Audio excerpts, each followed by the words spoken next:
Welcome everyone. এখন আমরা একটা গুরুত্বপূর্ণ ম্যাথ দেখব। তো এই ম্যাথটা একটু ক্রিটিক্যাল। তো এই ম্যাথটা করতে হলে তোমাদের একটু বুঝতে হবে আগে। তো আগে আমরা ডাকটা দেখে নিই। তো ডাকে বলা আছে যদি এ কমা বি গ্রেটার দেন 0 এবং a not equal to b হয়, তবে দেখাও যে a to the power m plus B to the power m by two greater than a plus B by two whole to the power m যখন m not belongs to 0 1 এবং a to the power m plus B to the power m by two smaller than a plus b by 2 whole to the power n যখন 0 less than m less than 1। তো এটা হচ্ছে ডাকটা। তো তোমরা ডাক শুনে যদি অঙ্কটা না বুঝো, তো আমি তোমাদেরকে এখন আরো সুন্দরভাবে বুঝিয়ে দিচ্ছি। তো প্রথমে তোমাদের লিখতে হবে যে আমরা জানি, দেখো এই অঙ্কটা খুবই মজার একটা অঙ্ক। To the power m plus b to the power m by 2 is equal to, আমরা কি লিখতে পারি, আমরা যদি হাফটাকে যদি বাইরে নিয়ে আসি তাহলে আমরা এইভাবে লিখতে পারি half a to the power m plus b to the power m। এইখানে হবে কি হাফ, এইখানে হবে হাফ, আর এখানে দেখো a to the power m যে আছে এটাকে তো আমরা এইভাবে লিখতে পারি যে a by two plus a by two to the power m plus হচ্ছে b by two plus b by two to the power m। তো আমরা এইভাবে লিখলাম কেন, বা এইভাবে আমরা কিভাবে লিখতে পারি, দেখো এখানে আছে কি 1, আমরা যদি হাফ আর হাফ যদি যোগ করি তাহলে আমরা পাবো 1। তো a বাই টু কিন্তু মূলত হচ্ছে হাফ, কারণ নিচে আছে 2। তো half a by two, half a by two যদি আমরা যোগ করি তাহলে আমরা পাবো a। আর এখানে আছে পাওয়ার, তার মানে যে a to the power m হয়ে গেল। এই b to the power m কে আমরা ভেঙে এইভাবে লিখতে পারি, আমরা ভেঙে লিখছি কারণ আমরা একটা সূত্রে এগুলা প্রয়োগ করব। তারপর আমরা লিখবো হাফ, এখানে আছে a বাই টু, আমরা লিখবো a বাই টু, এর সাথে আমরা যোগ করব b বাই টু। তারপর আবার আছে a বাই টু, লিখলাম আমরা a বাই টু। এখন আমরা b বাই টুটা তো বেশি লিখছি, তো আমাদের এই b বাই টুটাকে বাদ দিতে হবে। আমরা এটাকে বাদ দিয়ে দিলাম। এখানে আছে পাওয়ার m দিলাম, তারপর হবে প্লাস, এইখানে আছে b বাই টু, আমরা লিখলাম b বাই টু, তার সাথে আমরা যোগ করব a বাই টু। b থাকলে a যোগ করব, a থাকলে b যোগ করব। তারপর এখানে আছে কি প্লাস b বাই টু, আমরা a বাই টুটাকে বাড়তি লিখেছি, তার মানে আমাদের a বাই টুটাকে বাদ দিতে হবে। আমরা এটাকে বাদ দিয়ে দিলাম, এখানে পাওয়ার আছে m, দিলাম পাওয়ার m, তারপর সেকেন্ড ব্র্যাকেট। তো আমরা এই লাইনটাকে আরেকটু সাজিয়ে লিখবো, এখানে লিখবো হাফ a বাই টু। দেখো একটা জিনিস, আমরা যদি এই টু আর এই টু এর যদি লসাগু নিই তাহলে হবে টু। টু দিয়ে মানে এই a আর b এর যদি লসাগু নিই তাহলে আমরা পাবো a plus b by two.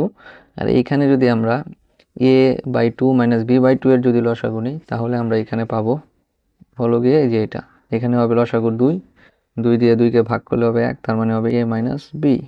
তারপর আমরা সেকেন্ড ব্র্যাকেট দিলাম, কারণ এখানে পাওয়ার ছিল m, আমরা পাওয়ারটা m দেওয়ার জন্য সেকেন্ড ব্র্যাকেট দিলাম। তারপর আমরা সেমভাবে এই অংশটার জন্য কাজ করব, আমরা এই অংশে দিলাম সেকেন্ড ব্র্যাকেট। এখানে আমরা a আর b এর যদি লসাগু নিই তাহলে হবে a plus b by two. এখন আমরা এটাকে আগে লিখতে যাচ্ছি যে এরকম করে, তো সেই কারণে আমাদের এখানে দিতে হবে মাইনাস, তারপর দিতে হবে a minus b by two second bracket, আর এখানে হবে হোল পাওয়ার m। এটা আমরা কি করছি, এখানে আমরা a মাইনাস a বাই টুটাকে আগে লিখছি। আমরা জানি প্লাসে মাইনাসে হয় মাইনাস, এই যে মাইনাস তো হলোই, সেম জিনিস শুধু একটু উল্টিয়ে লিখেছি, একই জিনিস। তো আমরা এখন এইটাকে দিব 1 নং সমীকরণ। তো এখন আমাদের একটা সূত্র প্রয়োগ করতে হবে। তো আমি তোমাদের যদি সেই সূত্রটা দেখানোর চেষ্টা করি, তো সূত্রটা হলো গিয়ে এই যে এটা দেখো, যে এই সূত্রটা এখন আমরা এখানে প্রয়োগ করব। এখানে আছে a plus B by two, আমরা এটাকে ধরবো a, আর এখানে যেহেতু আছে প্লাস তার মানে আমরা প্লাসের সূত্র নিব, এটাকে আমরা ধরবো x। তাহলে হলো a plus X whole to the power m, এখানেও আছে whole to the power m। তো এটা সূত্রটা হবে a to the power m plus m c1 a to the power m minus 1 into x plus m c2 a to the power m minus 2 into x square. এভাবে করে সূত্রটা হবে। এটা হচ্ছে প্লাসের জন্য, এটা হচ্ছে মাইনাসের জন্য। তো তোমরা সূত্রটা একটু নোট করে নাও, তাহলে তোমাদের অঙ্কটা করতে সুবিধা হবে। তো এটা হচ্ছে সূত্রটা। তো আমি এখন এই সূত্র অনুযায়ী এখন এখানে মানগুলো বসাবো। তো দেখো এখানে আছে কি, প্রথমে আছে হাফ, তো আমি প্রথমে হাফটা দিয়ে নিলাম। হাফ দিয়ে নিলে এখানে আছে a plus x to the power m। তো আমাদের সূত্র মতে প্রথমে হবে a to the power m, এই সবটা সমান হচ্ছে a, তার মানে আমরা লিখব a plus B by two whole to the power m plus আমাদের সূত্রে আছে mc1, আমি দিলাম mc1। তারপর এখানে আছে কি a, আমাদের এখানে a কি, আমাদের এখানে a হচ্ছে a plus B by two, এটাকে আমরা ধরছি a, আর এর উপরে পাওয়ার হবে m মাইনাস ওয়ান। তারপর কি আছে mc2, আমরা লিখলাম mc2 a টু দি পাওয়ার, আমাদের এখানে a হচ্ছে a plus B by two, এর উপরে পাওয়ার আছে কি m মাইনাস টু, আমরা দিলাম m মাইনাস টু। তারপর আছে কি x স্কোয়ার। তো এখানে একটা জিনিস দিতে ভুল করেছি, সেটা হচ্ছে x। তো এখানে x এর মানটা কত, এখানে x এর মানটা হচ্ছে a minus B by two, আমরা দিয়ে দিলাম a minus B by two, এটা হচ্ছে x এর মান। আর এইখানে x এর মানটা কি হবে, x স্কোয়ার, মানে হচ্ছে a minus B by two whole square. তো আমরা এটা mc2 পর্যন্ত নিয়ে আসলাম। এখন আমরা mc3 এর মানটা এই সূত্রগুলো প্রয়োগ করে বের করব। তো আমি এখানে লিখছি যে mc3 a plus B by two বসাবো সূত্রের a to the power m minus three into X cube. আমাদের এখানে এক্স যেহেতু আছে a minus B by two, তার মানে হবে a minus B by two whole cube. তো আমাদের এখন এই প্লাস অংশটার কাজ করা শেষ, এই যে a plus x to the power m এর কাজ করা শেষ। এখন আমরা a minus X to the power m এর কাজটা করব। তো আমরা এখানে কি লিখতে পারি, এখানে আছে a minus X to the power m। তো আমাদের সূত্র হচ্ছে a to the power m। তো এখানে a হচ্ছে a plus B by two to the power m। তারপর আমাদের সূত্রে কিন্তু ছিল মাইনাসের সূত্রে কিন্তু ছিল এখানে মাইনাস, তো আমরা বসালাম mc1, আমরা লিখবো a to the power m minus one. তো এখানে a হচ্ছে a plus B by two m minus one into X, এখানে x হচ্ছে a minus B by two. তারপর এই পরের লাইনটা আমরা এইখানে লিখছি। তারপর হচ্ছে mc2 a টু দি পাওয়ার, এখানে আমাদের কাছে a হচ্ছে a plus B by two a to the power m minus two into X square, এখানে x হচ্ছে a minus B by two square, plus হবে mc3 a plus B by two whole to the power m minus three into X cube, এখানে x হচ্ছে a minus B by two whole cube. এখন তোমরা যদি একটা জিনিস লক্ষ্য করো যে এখানে আছে কি plus mc1 a plus B by two m whole power m minus one a minus B by two, আর এইখানে কি আছে, এখানে আছে minus mc1 a plus B by two m minus one a minus B by two, মানে এইখানে যা আছে এখানে তাই, কিন্তু প্লাস মাইনাস, তার মানে আমরা বলতে পারি এটা আর এটা কাটা যাবে। কিন্তু পরেরটা যদি দেখি, পরেরটাতে আছে প্লাস mc2, এখানেও আছে প্লাস mc2, কিন্তু এই ক্ষেত্রে আবার হবে মাইনাস, এখানে একটা মাইনাস হবে মাইনাস mc3, কারণ এটা সূত্রেই দেওয়া ছিল মাইনাস mc3, এই যে সূত্রটা যদি খেয়াল করো যে মাইনাস mc3।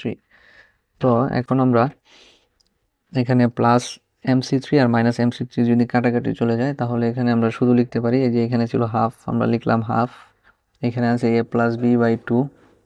তো এখানে a plus B by two কয়টা আছে, এখানে আছে একটা a plus B by two to the power m, আবার এখানেও আছে a plus B by two to the power m, তার মানে এখানে আছে দুইটা a plus B to the power m। তো আমরা এটাকে এইভাবে লিখতে পারি যে two into a plus B by two whole to the power m। তো প্লাস দিয়ে আমরা লিখবো যে এখানে mc1 কাটা থাকে কি mc2, আর এখানে আছে একটা mc2, তার মানে এখানেও থাকবে দুইটা mc2, তার মানে আমরা লিখবো two mc2 a plus B by two m minus two, আর এখানে ছিল a minus B by two whole square. আর এই থ্রিটা তো এই যে মাইনাস থ্রি আর প্লাস থ্রি কাটাকাটি চলে গেল, তার মানে এখানে আর কিছু হবে না, এই যে প্লাস থ্রি মাইনাস থ্রি কাটাকাটি। এই সবটাকে যদি আমরা দুই দিয়ে ভাগ করে দিই, কারণ এটা কিন্তু দুইটা ভাগ আকারে আছে, মানে নিচে আছে, তো দুই দিয়ে যদি ভাগ করে দিই, এখানে শুধু থাকবে a plus B by two to the power m, plus এই দুই দিয়ে এই দুইকে ভাগ করলে শুধু হবে mc2 a plus B by two m minus two into a minus B by two whole square. তো এখন আমরা এটার ক্যালকুলেশন করে এই মানটা পেলাম। এখন আমরা এই যে এই লাস্টের লাইনের যে মানটা পেলাম, এই মানটা আমরা কার সমান পেয়েছি, এই মানটা আমরা পেয়েছি a to the power m plus B to the power m by two. তো এখন আমরা অপর পেজে এইটাই লিখবো, লিখলাম যে এখন যে আমরা বাম পক্ষে যে মানটা সমান আমরা যে মানটা বের করলাম সর্বলাস্টে এই মানটাকে আমরা দিলাম 2 নং সমীকরণ। এখন আমাদের লিখতে হবে যে যদি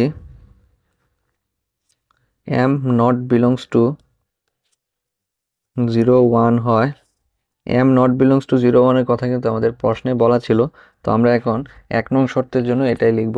আমরা যদি প্রথম শর্তটা যদি লক্ষ্য করো যে প্রথম অংশে ছিল m not belongs to 0 1 আর পরবর্তীতে ছিল m এর মানটা হবে 0 less than m less than 1। তো আমরা এখন প্রথম শর্তটা নিয়ে কাজ করছি যে m not belongs to 0 1 হলে, তো সেই কারণে এখন আমরা লিখলাম যে যদি m not belongs to 0 1 হয় তবে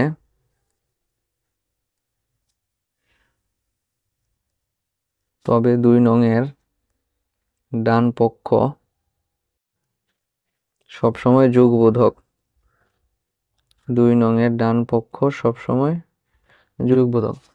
তো আমার মনে হয় যে তোমরা অনেকেই এই লাইনটা বুঝতে পারো না, তো এই লাইনটা বোঝার জন্য তোমাদের একটা জিনিস একটু খেয়াল করতে হবে। দেখো এখানে m এর মানটা হচ্ছে 0 আর 1, তো আমরা যদি এইখানে যদি m এর মানটা যদি বসাই 0, তাহলে 0 থেকে -2 যদি বাদ যায় তাহলে উপরে পাওয়ার কত থাকবে -2, তার মানে এই সম্পূর্ণ অংশটা হয়ে যাবে তোমার মাইনাস। আবার আমরা যদি এইখানে m এর পরিবর্তে বসাই 1 থেকে যদি -2 বাদ দিই তাহলে হবে -1, তার মানেও যে এই সম্পূর্ণ অংশটা হয়ে যাবে মাইনাস একটা মান আসবে। কিন্তু আমরা যদি এই 0 1 বাদ দিয়ে অন্য কিছু বসাতে পারবো, তো m এর মানটা যদি আমরা 0 1 বাদ দিয়ে যদি এখানে 2 বসাই, 2 - 2 গেলে কত থাকে 0। আমরা জানি কোনো কিছুর উপরে পাওয়ার যদি হয় 0 তার মান হবে 1, আর 1 হচ্ছে একটা ধনাত্মক সংখ্যা। সেই কারণেই এখানে 0 আর 1 বাদ দিলে আমরা যে মানগুলো নিব সেই মানগুলোর জন্য 2 এর ডান পক্ষ সবসময় হবে ধনাত্মক। আমি আশা করি যে তোমরা প্রথম শর্তটা খুব সুন্দরভাবে বুঝতে পেরেছো। এখন যদি আমরা দ্বিতীয় শর্তটা দেখি, আরেকটু জিনিস লিখতে হবে, সেটা হচ্ছে সবসময় যোগবোধক। তারপর লিখবো যে সুতরাং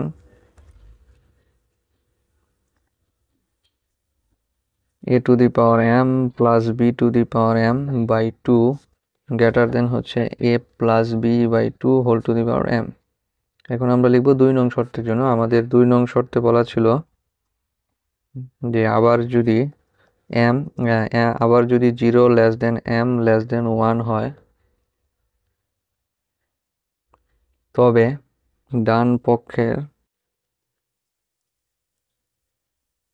প্রথম পদটি ব্যতীত সকল পদ বিয়োগবোধক। তো এটা কেন হলো এটাও আমি তোমাদেরকে বোঝাচ্ছি, দাঁড়াও। দেখো এই কথার প্রমাণটা কিন্তু এই লাইনটাতে আছে। দেখো m এর মান আসে কি 0 থেকে বড় বা 1 থেকে ছোট। তো আমরা যদি ধরি যে তুমি m এর মানটা বসালা 1, ধরো 1ই বসালা, তো এখানে যদি 1 বসাও তাইলে আমরা দেখতে পারতেছি যে প্রথম পদের মানটা ধনাত্মক আসবে। কিন্তু আমরা এই সেকেন্ড পদে যদি 1 বসাই তাহলে একটু আগে যে তোমাদেরকে বললাম 1 থেকে -2 বাদ গেলে হবে -1, তো পাওয়ার যদি -1 এসে পড়ে তার মানে আমাদের পরবর্তী যে অংশগুলো আমরা পাবো সবগুলোই হবে মাইনাস। তো সেই কারণেই আমরা যদি সেই কারণে আমরা যদি 2 নং শর্ত অনুযায়ী যদি m এর মানটা 0 আর 1 বসাই তাহলে ডান পক্ষে শুধু প্রথম পদটি হচ্ছে ধনাত্মক। m এর মান যদি 0 বসাই তাহলে মান আসবে 1, আর যদি 1 বসাই তাহলেও মান আসবে 1, তার মানে ধনাত্মক মান পাচ্ছি। কিন্তু যদি এগুলোর চেয়ে অন্য মান বসাই তাহলে আমাদের যে পরবর্তী পদগুলো আছে সেগুলো ঋণাত্মক হয়ে যায়। এই যে এই পদগুলো ঋণাত্মক হয়ে যায়, এখানে 1 বসালে পরবর্তী পদটা ঋণাত্মক হয়ে যায়। তো সেই জন্যই এটা হচ্ছে 2 নং শর্তটা। তো 2 নং শর্তটা আমি আশা করি যে তোমরা বুঝতে পেরেছো। তারপরে এই 1 নং শর্তের মতনই তোমরা এখানে লিখে দিবে যে সুতরাং এই ক্ষেত্রে a to the power m plus b to the power m by 2 less than হবে a plus b by 2 whole to the power m। তো আমি আশা করি যে তোমরা এই প্রমাণটা খুব সুন্দরভাবে বুঝতে পেরেছো। তো প্রিয় শিক্ষার্থী বন্ধুরা, আজকের ক্লাসটি এই পর্যন্তই।